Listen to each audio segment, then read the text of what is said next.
Hey guys, John Rettinger here, and I want to give you an overview of the new Twitterific Twitter client for the iPhone and iPod Touch, just updated this week by the Icon Factory.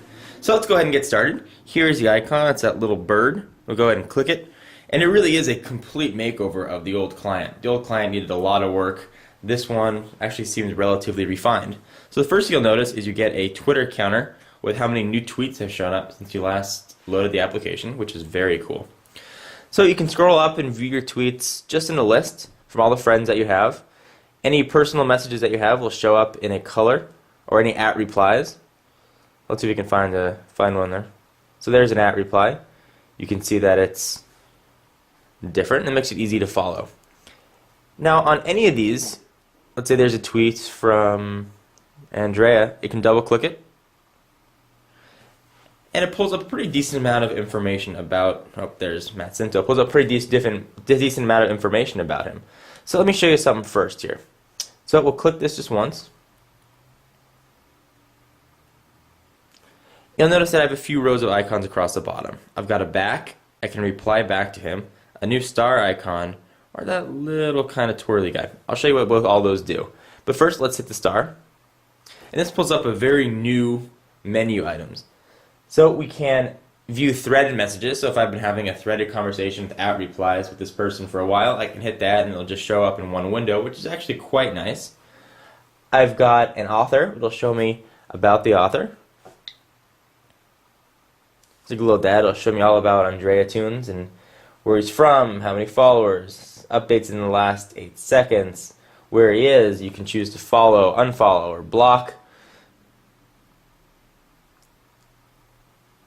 Everything that he has replied to people, you can star it, or you can even leave a little message that'll just show up on your phone about this person. So you can say, Andrea lives in Italy, is a law student, and it won't show up anywhere else but your phone in case you need to remember a little note about the person. It actually is kind of handy and kind of cool.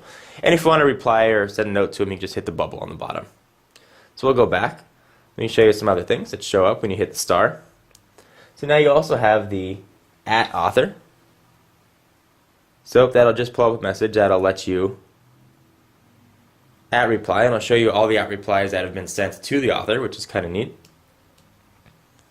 We also have a retweet, so it makes retweeting very easy. So if you want to retweet that message that you selected, hit retweet, and it's nice and easy. If you want to add a link, you can hit a link right there. If you want to star it as a favorite, or if you want to put a check mark next to it, or if you want to even send a message to that person, a personal email or a direct message. Let's go ahead and hit cancel. They also have that little weird icon. Go ahead and hit that. Now what that does, it shows you, first if you have any marked tweets, it shows you your @replies. It'll show you your direct messages, any starred messages you have,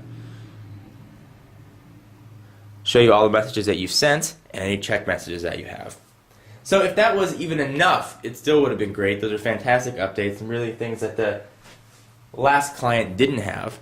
But there's also some new things that we have in here as well. At the top left corner, you have a thing called Sources, and at the top right, you can now change your font. So if you go ahead and select font, you can make it giant, tiny, or I consider it to be a normal size font. So go back to Sources, and I'll show you what you can view here. You can view a public timeline of all Twitter tweets. You can view all of your tweets. You can do a quick search now. You can view people twittering nearby. It'll use the GPS if you're using an iPhone. You can learn about Twitterific, and you can also check recent trends that are being tweeted about right at this moment. It really is a very cool full-featured client, and this one actually is free. There are some ads that show up in there, and there is one that you can pay that'll remove the ads. But for me, I don't mind looking at an ad or two. I think it's a fantastic iPhone Twitter client. It's definitely worth checking out if you guys haven't already. Just wanted to give you guys an overview of Twitterific. Let me know what you think about it, if you're using it and you like it, if you're using another Twitter client for your iPhone or iPod Touch, what you think is better or worse about it. Anyway guys, hope you enjoyed. This is John Rettinger with a review for you of Twitterific. For exclusive content, most appropriately, check me out on Twitter, twitter.com/John4Lakers. I just woke up and I'm going to go eat some breakfast. Here, and I want to give you a demo of the new Twitterific iPhone or an iPod Touch Quarter client.